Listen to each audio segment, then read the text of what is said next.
स्वागत है दोस्तों आप सभी का आपके अपने YouTube channel future to you academy पर।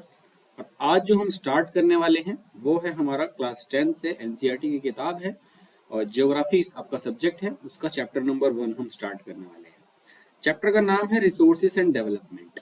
और हाँ, कुछ भी मैं स्टार्ट करूँ उससे पहले मैं आपको एक कुछ चीज़ बोलना चाहूँगा कि कोई भी इंसान जो इस वीडियो के ऊपर ये सोच कर आया हो कि 10-15 मिनट के अंदर ये चैप्टर की सारी चीज़ें समझ में आ जाएंगी, तो मैं अभी रिक्वेस्ट करता हूँ कि वो यहाँ से चला जाए और दूसरी किसी वीडियो को देख ले। क्यों? क्योंकि मेरे साथ अगर पढ़ना है तो धीरे धीरे पढ़ना है और धीरे धीरे ही सारी चीज़ें मैं क्लियर करता चला जाऊँगा, लेकिन आपको जो क्लियर करवाऊंगा वो आप कभी भूलने वाले नहीं हैं। तो चलो अब स्टार्ट करते हैं अपने टॉपिक को। चैप्टर का नाम है रिसोर्सेज एंड डेवलपमेंट। देखिए, तो इसमें आपका स्टार्टिंग करते हैं हम कि can you identify the name the various items using in making life comfortable in our villages and town. List the items. मतलब इसमें कुछ क्वेश्चन आपको बोल रखा है, कुछ एक्टिविटी करने को बोला हुआ है कि आप कुछ ऐसी चीज़ों को आइडेंटिफाई करो जो आपके रोजाना रोजमर्रा में यूज होती हैं और जो आपकी जिंदगी को एक आसान जिंदगी बना देती हैं। ठीक है, ऐसी ऐसी चीज़ों के आपको नाम लिखने हैं। जैसे कि अब देखो, अब आगे स्टार्ट करते हैं इसको कि everything available in our environment. देखिए, अब मैं आपको दिखाता हूँ कि इसमें ये कुछ चीज़ें लिखी हुई हैं। ये जो आपका लिखा हुआ है कि everything available in our environment which can be use to satisfy our needs provided it is technologically accessible, economically feasible, culturally acceptable and can be termed as resource। तो देखिए, अब इस चैप्टर का जो पहला ही जो एक शब्द यहाँ पर दिया हुआ है, पहला ही शब्द दे रखा है रिसोर्सेस। इस रिसोर्सेस का मतलब क्या है? तो यहाँ पर आपको पूरा का पूरा इसका डेफिनेशन आपको दे दिया उसने कि असलियत में रिसोर्सेस क्या होता है। चलो देखो, इसने साफ लिखा हुआ है कि everything available in our environment. हमारी इन्वायरमेंट में ऐसी कोई भी चीज, हर एक चीज, ऐसी कोई भी चीज which can be use to satisfy our need, ऐसी कोई भी चीज जो हमारी खुद की जरूरतों को क्या करती है? सेटिस्फाई करती है, हमारी जरूरतों को सेटिस्फाई करे, लेकिन provided it is technologically accessible. लेकिन क्या है वो? टेक्निकली क्या होता है कि एसेसिबल, आसानी से एसेसिबल हो। Economically feasible. इकोनॉमिकली फेसिबल का मतलब ये है कि हो सकता है कि कुछ चीजें ऐसी हैं कि आप टेक्नोलॉजी उस लगा दो, लेकिन जितने रुपए का वो आपको रिसोर्स आपको मिलने वाला है उससे ज्यादा उस टेक्नोलॉजी में रुपया खर्च हो जाए, तो सोचो क्या फायदा हुआ उस रिसोर्स का बाहर निकालने का।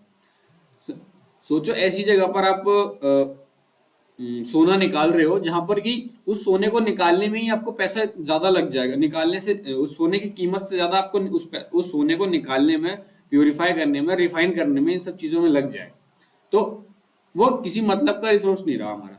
तो इसीलिए वो कह रहा है कि ऐसी कोई भी चीज जो हमारी जिंदगी में हमारी नीड्स को सेटिस्फाई करे, लेकिन वो टेक्निकली एसेसिबल होनी चाहिए, इकोनॉमिकली फेसिबल होनी चाहिए और कल्चरली भी एक्सेप्टेबल होनी चाहिए। कल्चरली एक्सेप्टेबल मतलब ये कि वो आप कर रहे हैं, लेकिन वो जो आपका, आपके देश का, आपका वहाँ का जो भी कल्चर है, उसमें उस कल्चर भी उसको एक्सेप्ट करे, सोसाइटी भी उसको एक्सेप्ट करे, तो ही हम उस किसी भी चीज को रिसोर्स कह सकते हैं। देखिए, अब हम बात करें कि द प्रोसेस ऑफ ट्रांसफॉर्मेशन। ये देखिए, the process of transformation of things available in our environment involves an interactive relationship between the nature। देखो, अब ट्रांसफॉर्मेशन ऑफ थिंग्स होती है। अब रिसोर्स, कोई भी चीज रिसोर्स कैसे बनेगी? तो उसमें कुछ प्रोसेसेस चलेंगे उसमें, कि ऐसा प्रोसेस जिसमें कि हम चीजों को ट्रांसफॉर्म करते हैं अपनी एनवायरनमेंट की, ताकि रिलेशनशिप बने। Involves N interactive relationship between nature. अब जो ट्रांसफॉर्मेशन का आपका जो प्रोसेस होता है इन्वायरमेंट के साथ में, उसमें क्या होता है? कुछ रिलेशनशिप होते हैं। किसके बीच में रिलेशनशिप होते हैं? नेचर के बीच में, और आपका नेचर के बीच में, टेक्नोलॉजी के बीच में, इंस्टीट्यूशन के बीच में, ये होता है। और देखिए, साफ इसमें यहाँ पे लिखा भी हुआ है, आप देखेंगे कि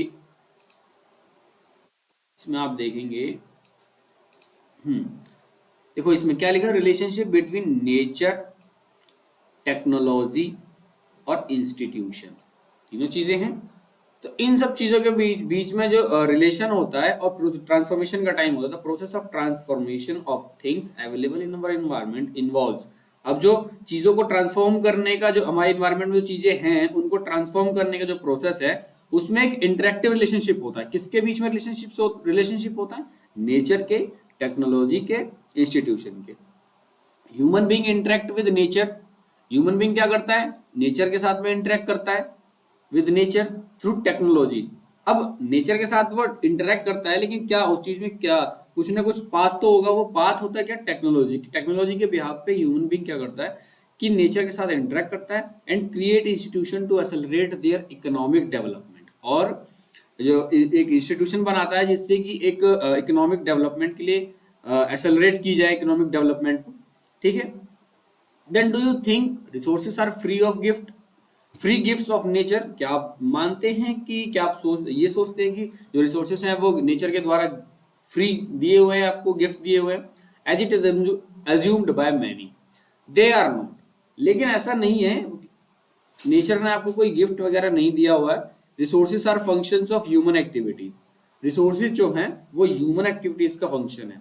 human being themselves are essential component for resources. Human being खुद ही रिसोर्सेज के लिए एक एसेंशियल कंपोनेंट है। जब तक कोई चीज ह्यूमन बीइंग के काम ही नहीं आएगी तो वो रिसोर्स बन ही नहीं सकती है। तो कहने का मतलब सबसे बड़ा रिसोर्स कौन हुआ? ह्यूमन बीइंग खुद हुआ। तो ह्यूमन बीइंग के जो भी चीजें ह्यूमन बीइंग के काम आ जाती है वही उसका रिसोर्स बन जाती है। They transform material available in our environment. अब ये ह्यूमन बीइंग क्या करता है? ह्यूमन बीइंग जो है वो करता है कि जो भी मटेरियल इन्वायरमेंट में आपका अवेलेबल है, जो भी मटेरियल इन्वायरमेंट में अवेलेबल है इनटू रिसोर्सेज, उसको किस में बदल देता है? उसको रिसोर्स में बदल देता है एंड यूज देम, और उसको यूज कर लेता है। ह्यूमन बीइंग का क्या काम है? किसी भी मटेरियल को जो इन्वायरमेंट में अवेलेबल है उसको ट्रांसफॉर्म करेगा, और इन्वायरमेंट में अवेलेबल उसको ट्रांसफॉर्म करेगा और उसको रिसोर्स बना देगा और उसको यूज कर लेगा। अब बात करें हम कि रिसोर्सेज की, अगर हम बात करें, ये रिसोर्सेज को हम क्लासिफाई तो कर सकते होंगे कुछ, ये कैन बी क्लासिफाइड, इनको क्लासिफाई कर सकते हैं। अब क्लासिफाई करने के इनके कुछ तौर तरीके हैं। जैसे देखिए, अब मैं आपको सिंपल आपको ये दिखाता हूं। ये सारे आपके क्या है?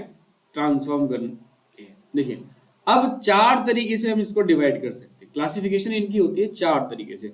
On the basis of origin, कहने का मतलब ये कहां से आए हुए हैं। On the basis of origin, origin के बेसिस पे हम दो चीजों में डिवाइड करते हैं, एक होता है बायोटिक एंड एक होता है abiotic. On the basis of exhaustability, exhaustability मतलब खत्म हो जाएगा कुछ समय बाद। ठीक है। तो अगर हम एग्जॉस्टिबिलिटी के बिहाफ पे अगर हम देखें तो दो तरीके के रिसोर्सेज होते हैं, एक होता है रिन्यूएबल रिसोर्सेज, एक होता है नॉन रिन्यूएबल रिसोर्सेज।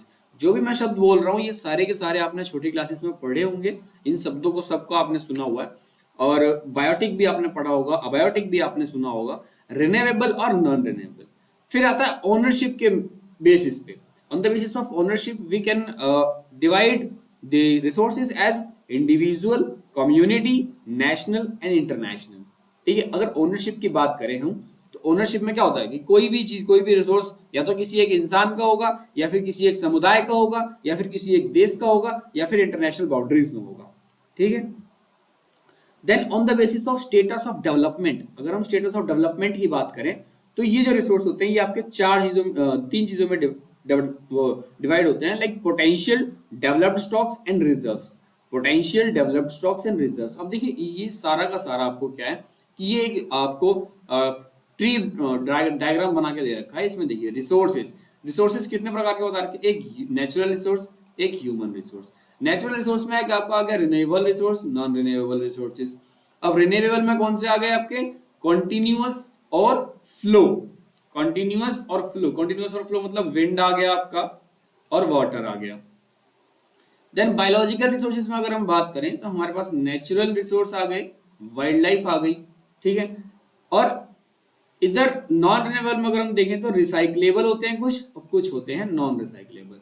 रिसाइक्लेबल जैसे कि मेटल्स जो होते हैं वो आपके रिसाइक्लेबल होते हैं, और नॉन रिसाइक्लेबल आपके फॉसिल फ्यूल्स। फॉसिल फ्यूल जैसे कि आपके कोल, पेट्रोलियम, ये सब चीजें जो होती हैं इनको हम क्या है, एक बार जलाने के बाद दोबारा रिसाइकल नहीं कर सकते। अगर इनको रिसाइकल, ये रिसाइकल तो होते ही नहीं है, लेकिन मेटल्स वगैरह को हम रिसाइकल कर सकते हैं। कहने का मतलब अगर कोई भी रॉड खराब पड़ी हुई तो उसको हम पिघला करके कुछ और भी बना सकते हैं उस रॉड का, लोहे की रॉड अगर होगी तो। अब ह्यूमन रिसोर्सेज में अगर हम बात करें तो ह्यूमन रिसोर्स को अगर डिवाइड करें तो ये स्ट्रक्चर्स और इंस्टीट्यूशंस बनाते हैं, और क्वांटिटी और क्वालिटी रिसोर्सेज भी होता है इसमें।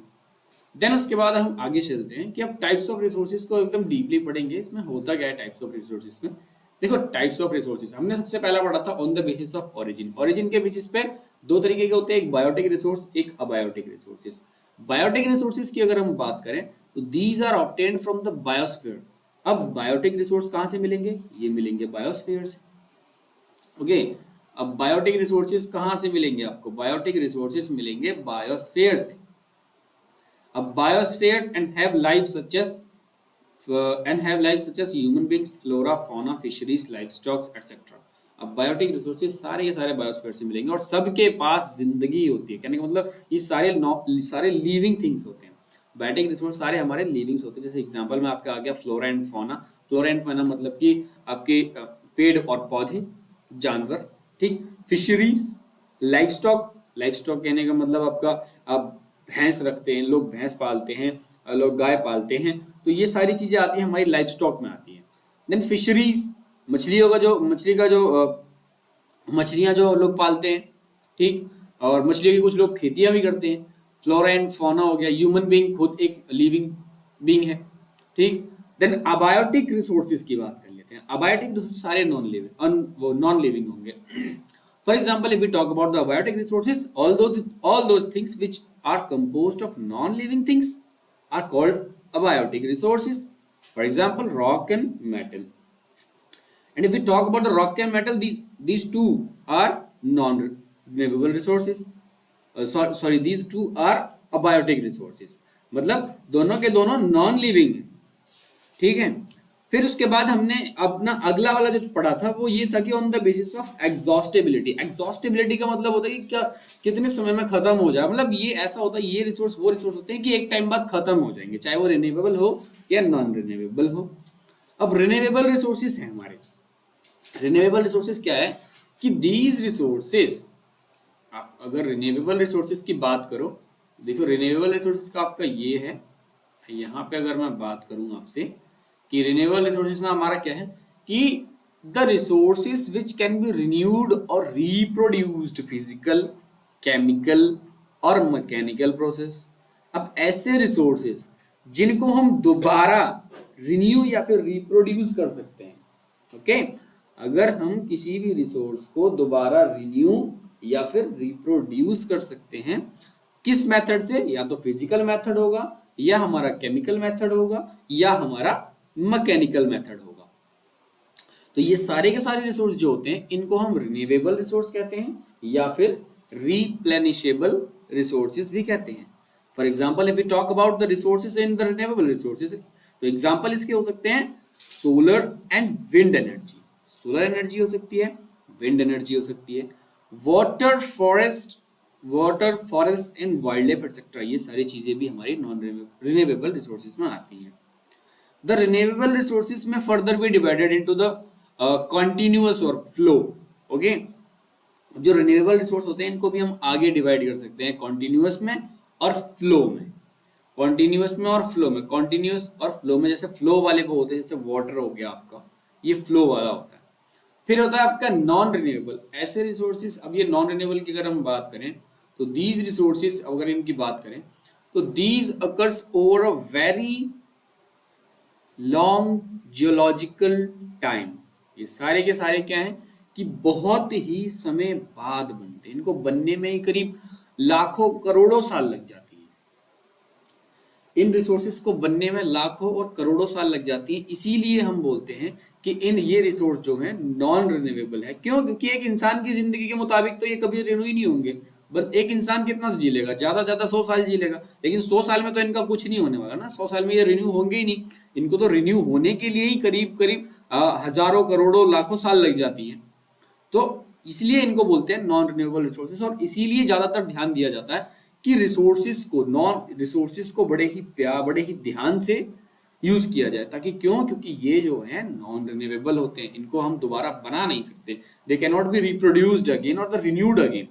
इस जैसे एग्जांपल अगर इनकी बात करें हम, जैसे इनकी अगर हम इसके एग्जांपल की बात करें लाइक फॉसिल फ्यूल्स वो होते हैं आपके जैसे कोल हो गया, क्रूड ऑयल हो गया, कोल, पेट्रोलियम, ये सारी चीजें जो हैं आपकी, ये फॉसिल फ्यूल्स में आते हैं। फॉसिल फ्यूल्स बनते कैसे हैं? देखो, फॉसिल फ्यूल ऐसे बनते हैं कि मान लो कि एक बहुत ही विशालकाय पेड़ है, और ऐसे पेड़, कई सारे पेड़ एक साथ जब गिर जाते हैं और वो किसी तरीके से जमीन के अंदर मिट्टी के नीचे दब जाते हैं, और मिट्टी के नीचे दबने के बाद जब वहां पर क्या होता है कि जब ऑक्सीजन की या फिर किसी गैस की कमी होने के कारण, जो ऑक्सीजन की कमी होने के कारण वहां पे जो भी प्रोसेस होते हैं, केमिकल प्रोसेस होते हैं, तो वहां पर क्या बोलता है कि वहां पर वो एक फॉसिल फ्यूल टाइप बन जाता है। वहां फॉसिल फ्यूल्स बन जाते हैं, वहां कुछ गैसेस भी निकल के आती हैं, जिनको हम नेचुरल गैसेस कहते हैं। वहां गैसेस भी निकल के आती है, फॉसिल फ्यूल्स हो तो ऐसे बनते हैं फॉसिल फ्यूल्स। देन आपके ये जो कोल्स वगैरह होते हैं, ये सारे फॉसिल फ्यूल्स होते हैं। देखो, डायमंड जो होता है, डायमंड को बनने में भी खुद करोड़ों साल लग जाती हैं। तो ये ऐसी चीजें जो होती है, ये जो रिसोर्सेस होते हैं, ये बड़े ही बहुत टाइम लेते हैं, इसलिए इनको बोलते हैं नॉन रिन्यूएबल रिसोर्सेज। ध्यान दो, शब्द खुद बोल रहा है कि मैं दोबारा रिन्यू नहीं होऊंगा, नॉन रिन्यूएबल रिसोर्सेज। देन उसके बाद अगर हम बात करें on the basis of ownership, ownership की अगर मैं बात करूं तो ओनरशिप में क्या हो सकता है, एक इंसान, एक ओनरशिप मतलब मान लो कि एक जमीन है। अब वो जमीन किस तरीके से हो सकती है? एक इंसान की हो सकती है, एक कम्युनिटी की हो सकती है, एक देश की हो सकती है, और इंटरनेशनल लेवल पे भी हो सकती है। अगर मैं इंडिविजुअल रिसोर्सेज की बात करूं, ठीक है, for example if we talk about the individual resources, these are also owned privately by individual resources। अब कुछ रिसोर्सेज ऐसे होते हैं जो प्राइवेटली किसी इंसान के द्वारा ओन किए जाते हैं, जैसे many farmers own there land. बहुत सारे किसानों के पास उनका खुद का प्लॉट, उनका खुद का खेत होता है, तो वो क्या, उनका वो इंडिविजुअल रिसोर्स है, उस पर वो जो भी उगाएगा वो उसका है, उसके बाप का है, ठीक है, वो किसी और का नहीं है। इसलिए वहां पर वो क्या, इंडिविजुअल रिसोर्सेज वहां पे आते हैं आपके। is allotted to them by government against the payment of revenue। ठीक है। अब ये जो लैंड होता है, ये लैंड मिलता कहां से? ये गवर्नमेंट ही देती है उसको, गवर्नमेंट देती है, लेकिन गवर्नमेंट उससे कुछ पैसा लेती है उस लैंड को लेने का।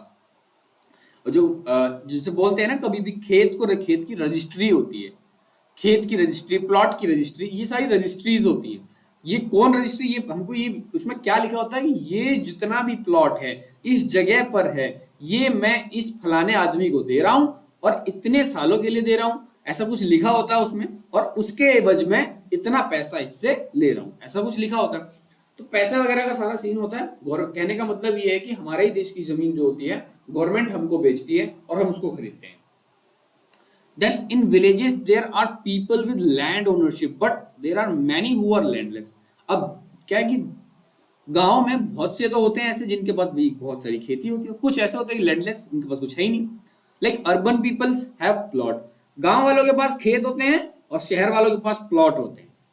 houses and other properties, plantation, pasturelands, pond, water in well, etc. are some of the example of resources ownership by the individual, it is individuals। देखो, अब इसमें कुछ चीजें लिखी हुई हैं।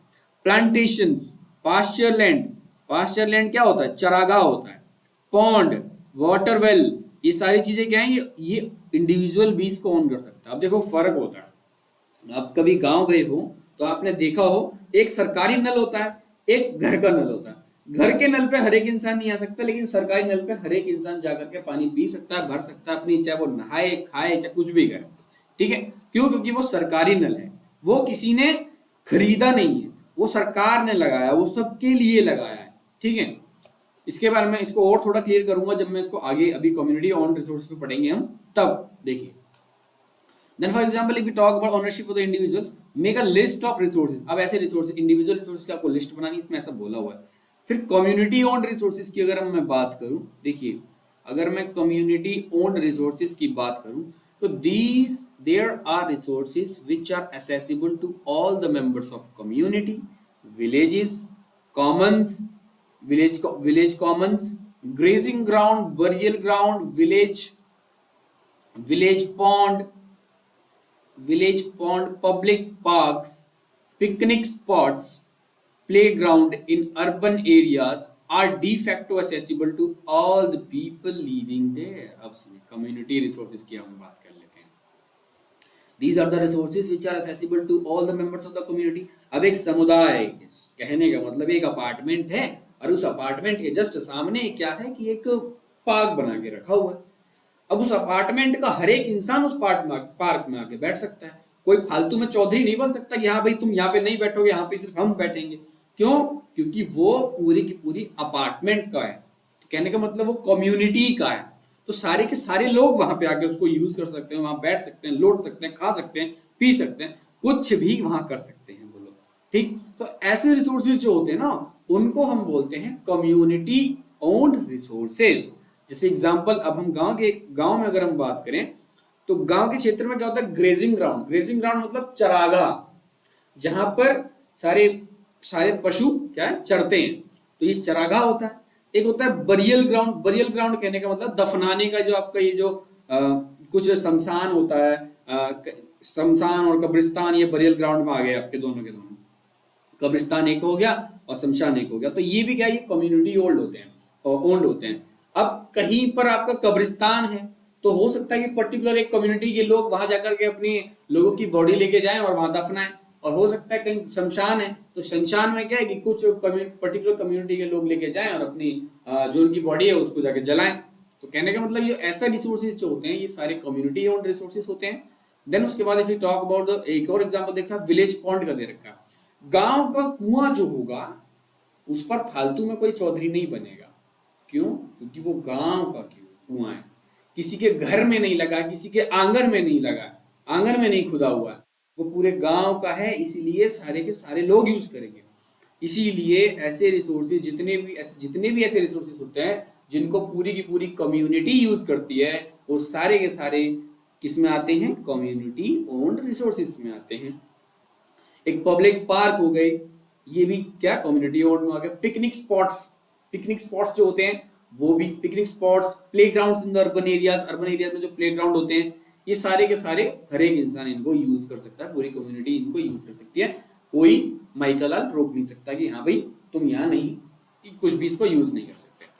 देन आपके आता है नेशनल रिसोर्सेज की अगर हम बात करें। चलिए, अगर मैं नेशनल रिसोर्सेज की बात करूं तो technically all the resources belong to nation. देखो टेक्निकली तो अगर हम देखें तो किसी के बाप का कुछ भी नहीं है, सारा का सारा नेशन का, देश का। देश के अंदर एक सुई भी पड़ी हुई है ना, वो भी तुम्हारी नहीं है, वो भी देश की है। क्यों? क्योंकि उसमें देश का ही पैसा लगा हुआ है, देश के ही लोगों का पैसा लगा हुआ है। ठीक है, तो यहां पर कोई भी चीज किसी की प्राइवेटली ओन्ड नहीं है, वो सारा देश का है। ठीक, all the resources belong to nation. The country has legal power to acquire even a private property for the public goods. मैंने क्या कहा, किसी के बाप का कुछ नहीं है। यहाँ पे साफ लिखा हुआ है कंट्री को खुद को लीगल पावर है कि वो किसी की भी प्राइवेट जमीन को भी अपने कब्जे में कर सकती है। क्यों? बशर्ते जो जमीन को वो कब्जे में कर रही है वो किसी पब्लिक के काम में लगनी चाहिए, पब्लिक गुड्स में, पब्लिक वेलफेयर में यूज होनी चाहिए। कहने का मतलब जब किसी भी खेत से रोड निकल के जाता है तो उस पर एक इंसान नहीं, उस पर दुनिया चलती है। तो इसलिए ऐसे में क्या होता है, खेत की जमीन सरकार ले लेती है, उनको क्या दे देती है, मुआवजा। लो भाई तुम मुआवजा लो, लेकिन ये जमीन हमको चाहिए क्योंकि यहां से हम निकालेंगे हाईवे, इस पर चलेंगे सब। ठीक है, तो ऐसी जगह पर कोई मना नहीं कर सकता। अगर किसी ने मना किया, किसी ने चू चपट ज्यादा करी, तो उसको ना तो मुआवजा मिलता है और ना कुछ मिलता है, उल्टा उसके ऊपर लगता है केस। ठीक है, देन उससे छीन ली जाती है वो जमीन भी। तो इसलिए जब भी ऐसा कुछ हो, प्यार से थोड़ा बार्गेनिंग वगैरह करके मुआवजा बढ़वा करके ले लो और अब से उठा करके कहीं और अपना लगा करके दोबारा जमीन खरीद डालो। ठीक, urban development authorities, railways, you might have seen roads, canals, railways being constructed on the fields owned by the some people. देखो मैं जो कहूंगा वो सब अपने आप आगे आता रहेगा आपके सामने। इसमें साफ लिखा हुआ है कि रोड जो बनते हैं, नहरें बनती हैं, रेलवे बनते हैं, ये सारी की सारी क्या है, इंडिविजुअल फील्ड के ऊपर बनती हैं। इंडिविजुअल फील्ड मतलब क्या है, खेत खलियान बाग बगीचे, इनमें से निकल के तो जाते हैं ये सब। तो यहीं से जब सारा कुछ निकल के जाता है तो फिर इनसे वो जमीनें खरीद ली जाती हैं, वो जमीनें का मुआवजा मिल जाता है। Urban development authorities get empowered by the government to acquire land. Urban development authorities जो होती हैं वो गवर्नमेंट से किसी भी लैंड को उन्हें एक्वायर करना होता है, वहां से अथॉरिटीज से उनको परमिशन मिल जाती है। अब all the minerals, water resources, forest, wildlife, land within the political boundaries, oceanic area up to the 12 nautical miles from the coast termed as territorial water and resources therein belongs to the nation। सुनो क्या क्या चीजें हमारे देश की, सारी चीजें देश की हैं। देश के अंदर minerals, water resources, forest, wild life, land with in the political boundary, किसी भी पॉलिटिकल बाउंड्री, देश का जितना बड़ा नक्शा है उस नक्शे के अंदर की जितनी भी जमीन है वो सारी की सारी देश की है। Forest, wild life, political boundaries, oceanic area, यहां तक कि देखो देश का जो नक्शा है ना वो तो खैर सारा उसके अंदर की जो है वो तो सारी अपनी है ही है। अब सोचो देश के चारों तरफ, अगर तुम्हारे चारों तरफ ओशियन है, ठीक है, चारों तरफ हो या तीन तरफ हो, हमारे देश की तो तीन तरफ है, इसीलिए उसको तीन तरफ से देखे तो उसमें समुद्र ही मिलता है। तो अब ऐसे केस में क्या होता है कि जो समुद्र होता है ना, समुद्र के अपने अपने देश की बाउंड्री से समुद्र के अंदर 12 नॉटिकल माइल्स, 12 नॉटिकल माइल्स का कहने का मतलब है 22.2 किलोमीटर दूर तक का जितना पानी है उसके बीच में कुछ भी मिलता है, चाहे वो अच्छा है बुरा है, वो सारा हमारे देश का, ठीक है। ये इंटरनेशनल लेवल पे भी एक्सेप्टेड है कि किसी भी देश के 12 नॉटिकल माइल्स तक अगर समुद्र है तो उसके बीच में वो वहां पर टैक्स भी ले सकता है, कोई भी अंदर घुसेगा तो उससे एंट्री टैक्स ले सकता है, टोल ले सकता है, और वहां पर जो भी चीजें आ रही हैं, चाहे वो फिशरीज हो, चाहे कोई भी रिसोर्स हो, पेट्रोलियम हो, चाहे कुछ भी हो, वो सारा कुछ उस एरिया के बीच में कर सकता है कोई भी देश। Then afterward we talk about the international resources. अब सुनिए मेरी बात, there are international institutions which regulate some resources, ऐसे कुछ इंस्टीट्यूशंस हैं जो कि इन रिसोर्सेज को रेगुलेट करते हैं। अब इंटरनेशनल रिसोर्सेज को कुछ इंस्टीट्यूशन है जो कि रेगुलेट करते हैं। The oceanic resources beyond 200 nautical miles of exclusive economic zone belong to open ocean and no individual country can utilize these without the concurrence of international institution। अब सुनो मेरी बात, बड़े ध्यान से सुनना।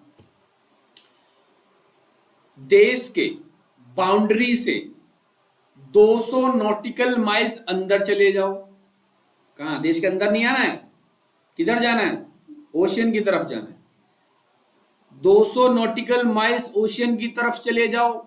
अब 200 के पार है, जो 200 के पार वाला जितना भी ओशियन रह गया वो किसी के बाप का नहीं है, ना अमेरिका का, ना इंडिया का, ना फ्रांस का, ना अफ्रीका का, ना साउथ अमेरिका का, ना नॉर्थ अमेरिका का, किसी के बाप का नहीं, वो सबका है। लेकिन कोई भी उसमें कुछ कर नहीं सकता without the permission of international institution. जब तक वो इंटरनेशनल इंस्टीट्यूशन में सहमति नहीं बनेगी तब तक 200 नॉटिकल माइल के पार आप कुछ नहीं कर सकते। 200 माइल के अंदर कुछ पैरामीटर्स हैं जहां पर आप चीजें कर सकते हो, लेकिन 200 नॉटिकल माइल्स के बाद आपका कुछ नहीं, किसी के बाप का कुछ नहीं, सारा नेचर का। लेकिन उसमें भी अगर कोई कुछ करना चाहता है तो उसके लिए आपको इंटरनेशनल लेवल की जो इंस्टीट्यूशंस हैं उन इंस्टीट्यूशंस से कंकरेंस लेना पड़ेगा, एग्रीमेंट लेना पड़ेगा, उनसे उनको राजी करना पड़ेगा, तब ही जाकर भैया कुछ होगा। तो यहां पर आपको समझ में आ गया होगा कि इंटरनेशनल रिसोर्स कौन से होते हैं। तो एक बार मैं फिर आपको बताना चाहूंगा, ये वाले जो आपके ओनरशिप वाले हैं, ओनरशिप में आपका एक इंडिविजुअल था। इंडिविजुअल कहने का मतलब ये मेरा और ये मेरे बाप का, ठीक, जो मतलब जो भी चीजें हैं वो मेरी हैं, मेरे बाप की, कोई दूसरा आ गया उसमें हड़कंप नहीं मचा सकता। कम्युनिटी वाले में क्या है कि भाई ये तुम्हारे बाप का नहीं, फालतू में चौधरी मत बनो, यहाँ चौधरी बनोगे तो लतियाए जाओगे। तो कहने का मतलब वो पूरी कम्युनिटी का है, चाहे वो फिर ग्रेजिंग ग्राउंड हो, बरियल ग्राउंड हो, पार्क हो, रोड हो, बस हो, कुछ भी हो, ठीक है, चाहे पंचायत घर हो, है ना, वो भी कम्युनिटी का, पूरे देश पूरे पूरे पूरे गांव का पंचायत घर है, वो किसी एक अकेले का थोड़ी ना है पंचायत घर में क्या होता है, ज्यादातर क्या होता है कि शादियां जो होती हैं, लोग आकर के अपनी बारात को वहां ठहरा देते हैं पंचायत घर में। तो कोई भी पंचायत घर में कोई मना नहीं कर सकता कि हाँ भाई तुम यहाँ नहीं करोगे। क्यों? क्योंकि वो लीगली कम्युनिटी ओन्ड रिसोर्सेज है। Then after we talk about national resource, if we talk about national resource, तो कहने का मतलब अब नेशनल रिसोर्स कहता है ना ना ना ना ना बेटा, ना तुम्हारा, ना तुम्हारे बाप का, ना तुम्हारी कम्युनिटी का, पूरे देश का। सीधा ही सीधी बात है। प्राइवेट वाला क्या कहता है, इंडिविजुअल वाला कहता है मेरा, मेरे बाप का। कम्युनिटी वाला बोलता है ना तेरा, ना तेरे बाप का, दुनिया का, सबका। नेशनल वाला बोलता है ना तेरा, ना तेरे बाप का, ना दुनिया का, सब कुछ नेशनल, इंडियन, इंडिया का है। इंडिया का, अगर इंडिया के अंदर की जितनी भी चीजें हैं वो सारी की सारी देश की हैं। ठीक है, तो कहने का मतलब ये है कि ये यूनाइटेड है। आफ्टरवर्ड इंटरनेशनल रिसोर्सेज क्या कहते हैं, इंटरनेशनल रिसोर्सेज का सीधा हिसाब है कि 200 नॉटिकल माइल के बाद की जो भी चीजें हैं वो किसी के बाप की नहीं है, और उनको, उनके अंदर आपको अगर कुछ करना है तो वहां के लिए आपको क्या है कि कंकरेंस लेना पड़ेगा इंटरनेशनल इंस्टीट्यूशंस का। ठीक है, then if you talk about the do you know में आपका देखते हैं क्या लिखा हुआ कि do you know that the India has got the right to mine manganese nodules from the bed of the Indian ocean from the area which lies beyond the exclusive economic zone, identify some other resources which are. हाँ सुनिए, बड़ी प्यारी information दे रखी है, सुनो। अब India को क्या है कि यहाँ पर साफ लिखा हुआ है कि India had got the right to mine, India को राइट मिली हुई है। कहां पर? इंडिया को राइट मिली हुई है एक्सक्लूसिव इकोनॉमिक जोन के बाहर, क्या करने के लिए? मैग्नीज नोड्यूल्स को माइन करने के लिए। तो कहने का मतलब इन इंटरनेशनल इंस्टीट्यूशंस ने इंडिया को परमिशन दे रखी है कि आप 200 नॉटिकल के बाद, कहने का मतलब एक्सक्लूसिव इकोनॉमिक जोन के बाद भी आप मैग्नीज मैग्नीज नोड्यूल्स को माइन कर सकते हैं। ऐसी ही चीजों का आपको, और इंटरनेशनल चीजों की जो ऐसी जो अलग अलग देश ने हमको दे रखी हैं, तो इनके बारे में आपको लिस्ट बनानी है, उसमें आगे लिखा हुआ है। देन आपका लास्ट आता है on the basis of status of development, development के स्टेटस पे। कुछ होते हैं पोटेंशियल, अब 3 होते हैं, एक होता है पोटेंशियल, एक होता है डेवलप्ड, एक होता है स्टॉक रिसोर्सेज। अब पोटेंशियल रिसोर्स कौन से होते हैं? अगर मैं पोटेंशियल रिसोर्स की बात करूं तो resources which are found in an region, ऐसे रिसोर्स किसी एक रीजन, पर्टिकुलर रीजन में पाए जाते हैं, किसी एक पर्टिकुलर रीजन में पाए जाते हैं, but have not been utilized, लेकिन अभी तक उनको यूटिलाइज नहीं किया गया। कहने का मतलब क्या?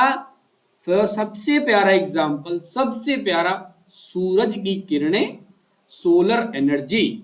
गुजरात में, राजस्थान में बहुत बड़े बड़े क्या हैं? मरुस्थल हैं। मरुस्थल कहने का मतलब डेजर्ट हैं, लेकिन उन डेजर्ट पे इतनी सारी सोलर एनर्जी है, लेकिन उस सोलर एनर्जी को हम यूटिलाइज नहीं कर पा रहे। क्यों? क्योंकि हमारे पास ना ही टेक्नोलॉजी है, ना ही हमारे पास एसेट है, ना ही इतना पैसा है कि हम सोलर पैनल्स को बना सकें, ये सोलर पैनल्स को खरीद सकें। सोचो, इतने बड़े थार डेजर्ट में, वो जितने भी आपका एक थार है, रन ऑफ कच्छ है, इन डेजर्ट में अगर इन डेजर्ट्स में अगर हम सोलर पैनल्स को लगा दें, तो सोचो कितनी ज्यादा एनर्जी, कितनी ज्यादा इलेक्ट्रिकल एनर्जी को हम स्टोर कर सकते हैं, और कितनी ज्यादा एनर्जी हमें मिल सकती है। दूसरा, एक ये हो गया। दूसरा एक रिसोर्स है आपका, for example western part of India, particularly Rajasthan and Gujarat, have enormous potential of development of the wind and solar energy. अब एक तो सोलर एनर्जी होगी, दूसरी होगी विंड एनर्जी। अब यहाँ पर विंड भी तो खूब चलती है कि नहीं? तो विंड एनर्जी भी आप, अब विंड एनर्जी के लिए क्या चाहिए? विंड एनर्जी के लिए विंड मिल चाहिए। विंड मिल के लिए बहुत अच्छी टेक्नोलॉजी वाली, बहुत पावरफुल आपको विंड मिल्स लगानी पड़ेगी, वो जो मोटर आती है वो लगानी पड़ेगी, उसके लिए भी पैसा लगेगा। ठीक है, तो कहने का मतलब यहाँ पर अभी हम इतने अच्छे तरीके से इनको, but so far these have not been developed properly. फिर आते हैं डेवलप्ड रिसोर्सेज। ये आपका कौन सा था? पोटेंशियल। पोटेंशियल का मतलब इसके अंदर गूदा है, इसके अंदर दम है कि ये आपको कुछ दे सकता है, लेकिन इसको यूज करने के लिए आपके पास ना ही प्रॉपर टेक्नोलॉजी है, ना ही प्रॉपर स्किल है, और ना ही आपके पास पैसा है। पोटेंशियल रिसोर्स में आ गए। फिर आ गए डेवलप्ड रिसोर्सेज। डेवलप्ड रिसोर्स कहते हैं कि resources which are surveyed and their quality and quantity have been determined for utilization. The development of resource depends on technology and level of their feasibility. अब developed resources वो हैं ऐसे resource जिनको हमने सर्वे कर लिया है, उनकी क्वालिटी और क्वांटिटी दोनों हमको पता है कि कितना यूटिलाइज कर सकते हैं हम। तो ऐसे रिसोर्स जो हैं वो सारे डेवलप्ड रिसोर्स हैं। फिर आते हैं स्टॉक रिसोर्सेज, है ना। अब स्टॉक रिसोर्स में क्या है, material in the environment which have potential to satisfy human needs but human beings do not have the appropriate technology to access these. ऐसी मटीरियल इन द एनवायरमेंट, क्या लिखा, material in the environment which have potential to satisfy human need. Human need को satisfy करने का उसके अंदर potential तो है क्या। ऐसे मटेरियल एनवायरमेंट के अंदर जिनके अंदर ह्यूमन नीड्स को सेटिस्फाई करने का पोटेंशियल तो है, लेकिन कमी कहां आ रही है, फिर दिक्कत कहां आ रही है, दिक्कत ह्यूमन बीइंग में खुद आ रही है। क्या इस ह्यूमन बीइंग के पास प्रॉपर टेक्नोलॉजी ही नहीं है ताकि वो उसको एक्सेस कर सके। ओके, और इंक्लूडेड अमंग द, ऐसे जो रिसोर्स होते हैं इन सबको हम स्टॉक रिसोर्सेज में डालते हैं। For example water is a compound of two gases. हमको पता है कि पानी जो है दो गैसेस से बना हुआ है, किससे, हाइड्रोजन से और ऑक्सीजन से। लेकिन hydrogen can be used in a rich source of energy. Hydrogen को हम बहुत ही ज्यादा सोर्स ऑफ एनर्जी, बहुत ही रिच सोर्स ऑफ एनर्जी है हाइड्रोजन, लेकिन but we do not have the advance technical know how to use it for the purpose. लेकिन हमारे पास इतनी एडवांस टेक्नोलॉजी ही नहीं है कि हम उस हाइड्रोजन को स्टोर कर सकें और उसको यूज कर सकें। कहने का मतलब ऐसे रिसोर्सेज हैं, ये स्टॉक में पड़े हुए हैं हमारे पास, लेकिन हम इनको यूज नहीं कर सकते। क्यों? क्योंकि हमारे पास एप्रोप्रिएट टेक्नोलॉजी कतई है ही नहीं। Hence it can be considered as, इसीलिए इनको क्या कहते हैं, हम स्टॉक रिसोर्सेज कहते हैं। फिर आते हैं आपके reserves. Reserves are subset of stocks which can be put into use with the help of existing technical know-how, but their use has not been started. These can be used for meeting future requirement. सुनो, अब reserves क्या होते हैं? Reserves क्या होते हैं? ये stock का एक सबसेट है। क्या है? स्टॉक का एक सबसेट है।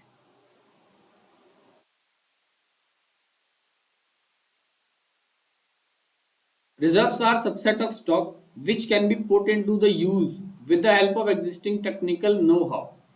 अब existing technical know-how जो है आपका, कहने का मतलब अभी फिलहाल में आपके पास जो भी टेक्नोलॉजी है उसको यूज करके आप इनको यूज कर सकते हो, इनका प्रयोग कर सकते हो, इनसे एनर्जी बना सकते हो, लेकिन अभी तक आपने इसको करना शुरू नहीं किया है। ऐसे रिसोर्सेज को क्या कहते हैं? रिजर्व्स कहते हैं। जैसे These can be used for meeting the future requirement. इनको ऐसे रिसोर्स जो रिजर्व्स हैं, इनको हम फ्यूचर रिक्वायरमेंट्स के लिए मीट करने के लिए यूज कर सकते हैं।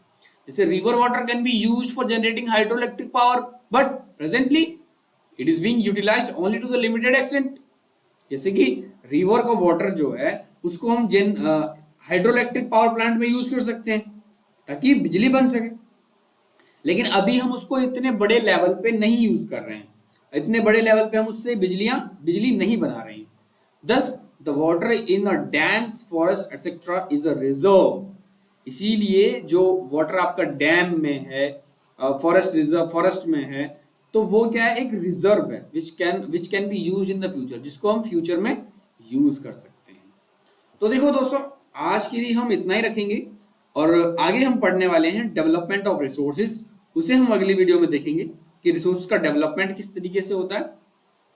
तो अभी मैं आपसे विदाई मांगता हूं। आपको ये जैसा भी लगा हो अभी तक का जितना भी सेशन है, हालांकि मैंने सिर्फ और सिर्फ आपको अभी रिसोर्सेज ही बताए हैं कि कितने प्रकार के रिसोर्सेज होते हैं, कैसे कैसे रिसोर्सेज होते हैं। तो जैसा भी आपको बताया, आपको जैसा भी लगा हो, आप इस मुझे कमेंट सेक्शन में ज़रूर बताएं। और आपको जहाँ चीज़ें समझ ना आती हों, आपको कमेंट सेक्शन में लिखना है कि मुझे यहाँ समझ नहीं आया। और वीडियो अगर अच्छी लगी है तो अपने दोस्तों को शेयर कर देना। चैनल को तो सब्सक्राइब करना कर ही रखा होगा आपने। तो मिलते हैं नेक्स्ट वीडियो के साथ, तब तक के लिए धन्यवाद। टेक केयर, बाय बाय, जय हिंद, जय भारत।